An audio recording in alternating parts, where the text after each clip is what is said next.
Whenever I think of cybernetics in relation to music composition, I inevitably think of the great electronic music pioneer and cyberneticist, Herbert Brünian, perhaps especially because I was a student of one of Brünian's own notable students, Bert J. Levy, in the last years of his life.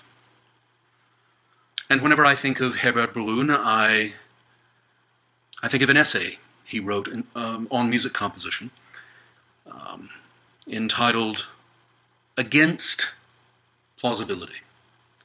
It would seem that in studying this Brünian notion of implausibility, considered to be an affront to the moral and aesthetic norms of the public, one can either follow an anti-humanistic approach or a humanistic one.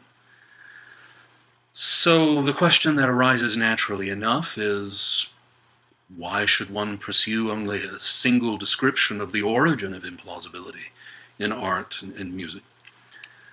Either by only following anti-humanistic explanations and ignoring humanistic ones, or by only following humanistic explanations and ignoring anti-humanistic ones. There are precedents for approaching it in both ways. For instance, in the study of complex systems, the view of technology, analogous to art, as having both human and anti-human potential, is typical of Norbert Wiener's cybernetics.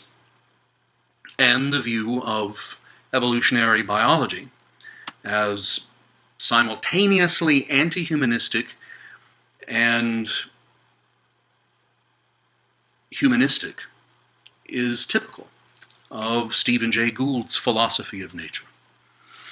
From the arena of musical aesthetics, we can include philosophical attempts, which try in various forms to represent music as a reification of metaphysical, inhuman will. The fundamentalist debate over the kind of metaphysical entity musical works are, the Platonist idea that musical works are eternally existing types, set theory's Platonic Cartesian thesis that the musical work is separable from and logically prior to its human instantiations, the Cherwell-Wadji effect, involving an inhuman sonic discordance in relation to its ordinary human context, and the exclusively non-human origin and use of music in religion, offer powerful conceptual frameworks for theorizing about implausibility, without, however, considering the implicit interaction between the anti-anthropocentrism of the implausibility and the composer's own humanity. In particular, Platonism involves or provides an exogenous signifié for implausibilities, without entering into what makes them implausible, or examining the human and anti-human dynamics from which they originate. Very interesting is Ashby's every good regulator theorem, or EGRT, an analogical application of which would interpret a composition as the result of human creative urges, which must be isomorphic with what is being composed.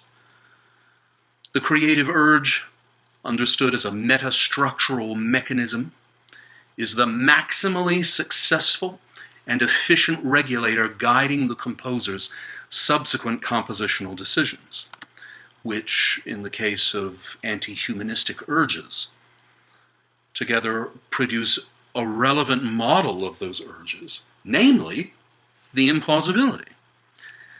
The EGRT is, however, explicitly humanistic, as Ashby primarily considers the behavior of the human brain as a corollary of the control of complex dynamic systems that necessarily forms a model or models of its environment.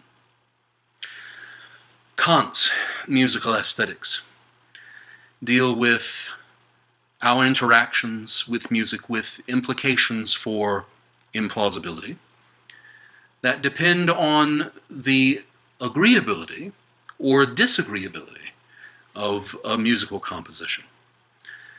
The most widely observed individual and or social interaction with music concerns this distinction in its many forms. Roughly speaking, music that does or does not have mere enjoyment as its object. For example, music that is not attended to, and so promotes a genial spirit between party guest, and music that is attended to, thus taking it beyond the merely agreeable, perhaps even to the disagreeable.